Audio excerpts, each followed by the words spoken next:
میں نے یہ چیز نوٹ کی ہے کہ جب آپ اللہ تعالیٰ سے دعا کرتے ہیں، جب اللہ تعالیٰ کے آگے آپ کسی چیز کو مانگتے ہیں کہ یا اللہ مجھے یہ دے دے، یا اللہ مجھے میرے پاس یہ نہیں ہے مجھے یہ دے دے، یا آپ کسی قسم کی بھی آپ کے اندر ایک خواہش ہے کہ آپ کو یہ مل جائے لیکن آپ کو وہ چیز نہیں ملتی، کیا آپ نے کبھی سوچا ہے کہ یہ ایسا کیوں ہوتا ہے؟ کیا وجہ ہو سکتی ہے کہ وہ چیز آپ کو کیوں نہیں مل رہی؟ یہ میرا نظریہ ہے کہ اللہ تعالیٰ انسان کو وہ چیز تب تک نہیں دیتا جب تک وہ اس کے قابل نہیں ہو جاتا۔ دیکھیں، ایک انسان دعائیں مانگتا ہے کہ یا اللہ میرے پاس فلاں چیز ہو جائے، یا اللہ مجھے اتنا کچھ مل جائے، لیکن اس کو وہ چیز نہیں ملتی۔ اس کی مین ریزن یہ ہوتی ہے کہ وہ انسان اس چیز کے قابل نہیں ہوتا۔ جب اللہ تعالیٰ نے انسان کو کچھ دینا ہوتا ہے تو اللہ تعالیٰ پہلے اس کو اس کے لیے تیار کرتا ہے۔ پہلے اس کی راہ میں رکاوٹیں آتی ہیں، تکلیف آتی ہیں، مصائب آتے ہیں۔ دیکھیں، انسان کے پاس جب کچھ آنا شروع ہوتا ہے نا تو اس سے پہلے انسان کو بہت سارے نقصانات ہونا شروع ہوتے ہیں۔ کبھی آپ کا کاروبار میں نقصان ہو جاتا ہے، کبھی آپ کو کچھ اور کسی قسم کا مسئلہ پیش آ جاتا ہے، کبھی آپ کو چھوٹی چھوٹی تکلیفیں ملنا شروع ہو جاتی ہیں، کبھی انسان کو ایک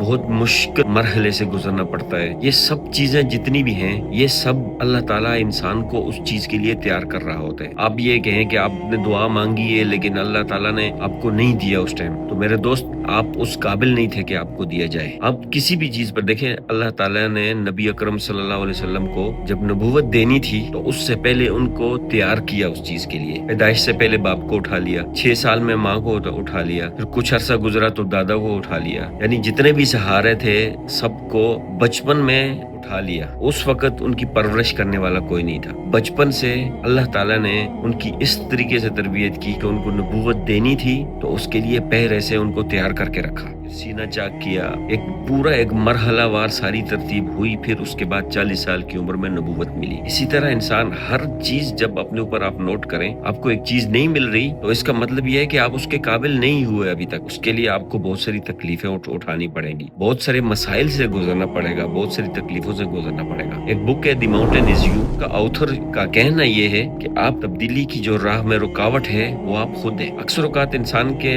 ساتھ کبھی ایسا ہوتا ہے کہ کوئی مشکل پیش آتی ہے، کوئی تکلیفیں آتی ہیں تو وہ دراصل آپ کا بریک تھرو سے پہلے آپ کا بریک ڈاؤن ہوتا ہے۔ آپ کی چیزیں آپ سے ٹوٹنا شروع ہوتی ہیں، آپ کا نقصان ہونا شروع ہوتا ہے، آپ کو ذہنی تکلیفیں شروع ہوتی ہیں۔ لیکن دیکھیں، ایک پہاڑ، جس طرح پہاڑ پر چڑھنا مشکل ہے، پہاڑ پر چڑھتے وقت کتنی تکلیف ہوگی، آپ کو کتنی مشکل سے گزرنا پڑے گا، آپ کو تکلیفیں بھی آئے گی، چوٹ بھی آئے گی، آپ کو درد بھی ہوگا، لیکن جب آپ پہاڑ پر چڑھ جائیں گے تو پھر خود آپ اپنے آپ کو محسوس کریں گے کہ ہاں میں اس قابل تھا کہ میں اس پہاڑ پر چڑھ سکا، نہیں تو بہت سارے لوگ وہ پہاڑ پہ 4 قدم رکھنے کے بعد ہی واپس ہو جاتے ہیں۔ ٹھیک اسی طرح انسان کو وہ چیز اللہ تعالیٰ تب دیتا ہے جب وہ اس کے قابل ہوتا ہے۔ آپ نے کبھی سنا ہے کہ ایک شخص 1000 کما رہا ہے اور اس کو لاکھوں کا نقصان ہوا؟ نہیں، کیونکہ وہ اس قابل نہیں تھا کہ اس کو لاکھوں دیا جائے، وہ 1000 کے ہی قابل ہے۔ دیکھیں، آپ اپنی راہ میں رکاوٹ آپ خود ہیں، کوئی دوسرا شخص نہیں ہے۔ آپ خود کو اس قابل نہیں بنا رہے کہ آپ کو کچھ یہ چیز دی جائے، آپ کو یہ چیز ملے۔ آپ کی راہ میں رکاوٹ آپ خود ہیں۔ جب تک آپ خود اپنے آپ کو تبدیل نہیں کریں گے اندرونی طور پر، تو